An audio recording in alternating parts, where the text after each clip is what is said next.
Hi everyone, this is Elicia Miller. I am a Candida expert and the founder of Core Emotional Healing.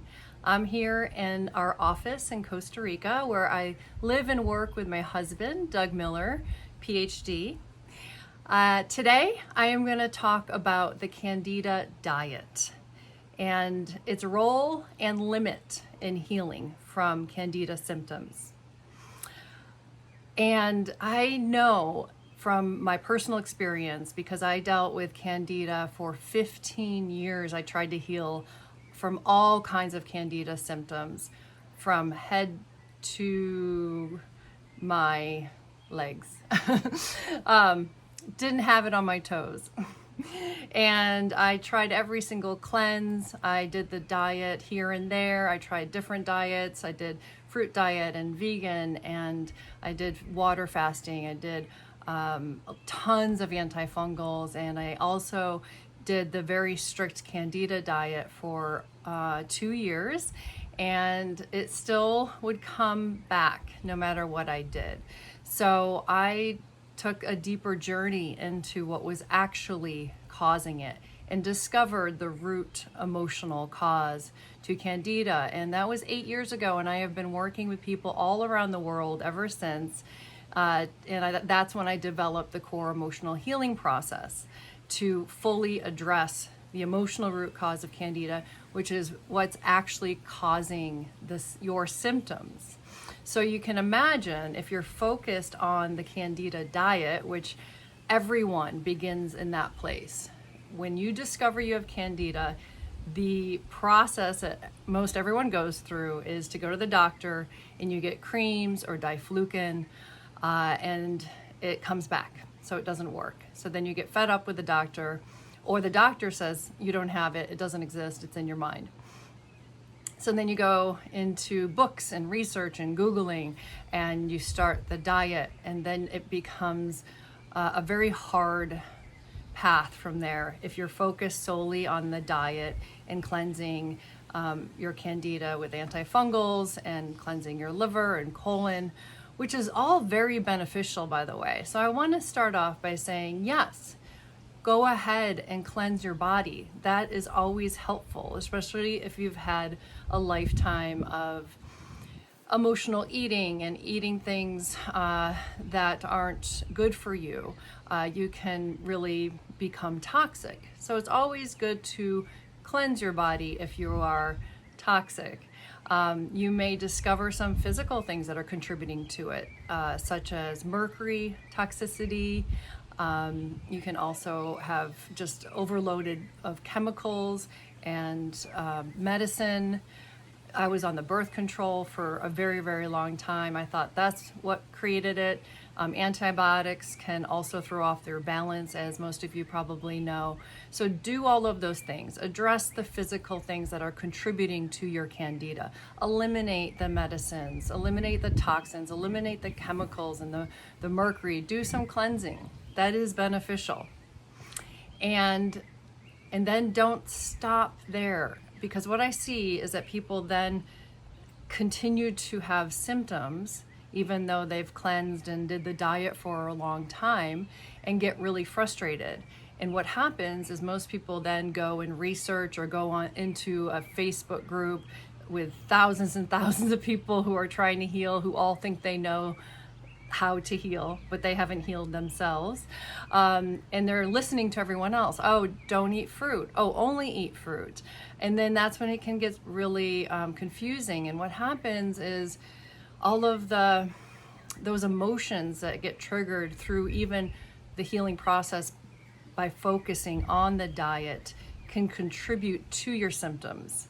So what I mean is, if you're still experiencing symptoms after doing pretty much everything on a physical level, then you may feel like you're not doing it right. And then you start to feel guilty for eating something that someone told you shouldn't eat. Or you have some emotional triggers come up, so you eat sugar.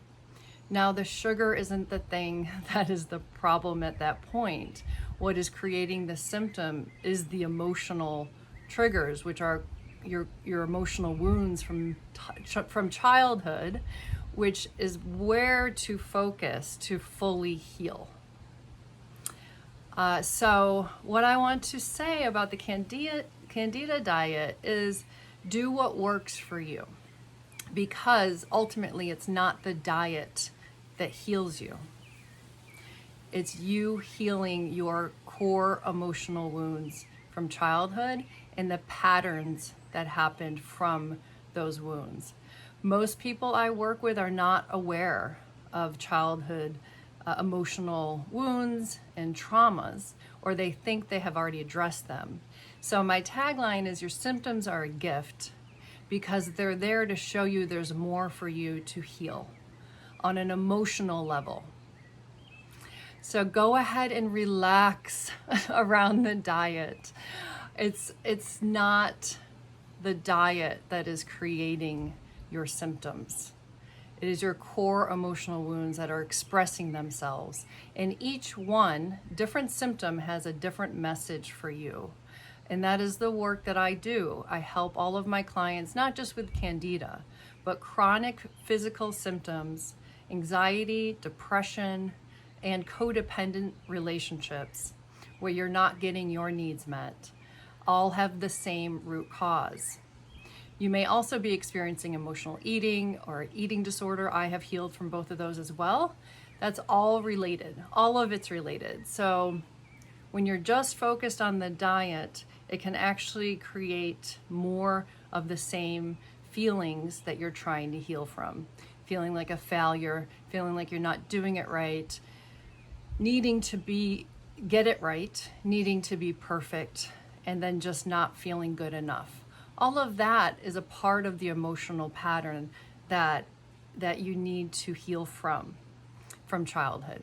And I bet if you start to think about it, you can think about your childhood and how the feelings that you're feeling now about your healing and the frustrations about yourself, you can start to trace them back to how you felt as a child. There's a lot more to uncover that you're not aware of. We all have many different ways that we've protected ourselves from childhood wounds, and that's why our symptoms are a gift. They show us there's more. And once you fully heal the emotional root cause, every area in your entire life gets better. So it's not just about the symptoms. It's about the pain and the patterns that you've been living from. So there's more to come. There's more for you in life. There's more for you to experience about yourself, and there's more for you to receive from relationships with others.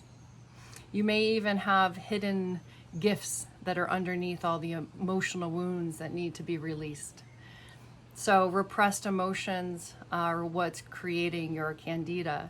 So when you're doing the diet, trust yourself. Trust that you know what's best for you. You can listen to your body and see what your body reacts to. So what can mess you up more is listening to other people, reading these strict, restrictive rules about food, that you can never eat this, or you're gonna never heal if you eat that, or you keep creating Candida if you eat this piece of fruit, or you can't eat any protein. Well, you know what? Everyone's body is different in terms of what you need. And so you can trust your body. What does your body want? Not your emotions, but what does your body truly want to eat? And what is it not ready to eat right now? So if you feel good eating some fish and vegetables and maybe some fruit, do that. But don't worry about it, and don't be so strict around it. Eat, some potatoes and other things that may feel good. Now, while you're doing that, focus on emotional healing, so then you can start to release all of the fear and restrictions that you've had on an emotional level that will help you digest other foods that you think you may never be able to eat. I gave up gluten and dairy 26 years ago, and after I was healed 8 years ago, I then started eating pizza And that's when I knew I was fully healed. So I just want to help you tune in, because this is a part of the healing journey, is to trust yourself and listening to your body. So tune out all the noise on the forums and in the Facebook group of what other people say that you should or shouldn't eat, and even some doctors who may not know as well, or may not have gone through it as well. So trust that you'll know, and do what you feel is best for you, and focus on core emotional healing.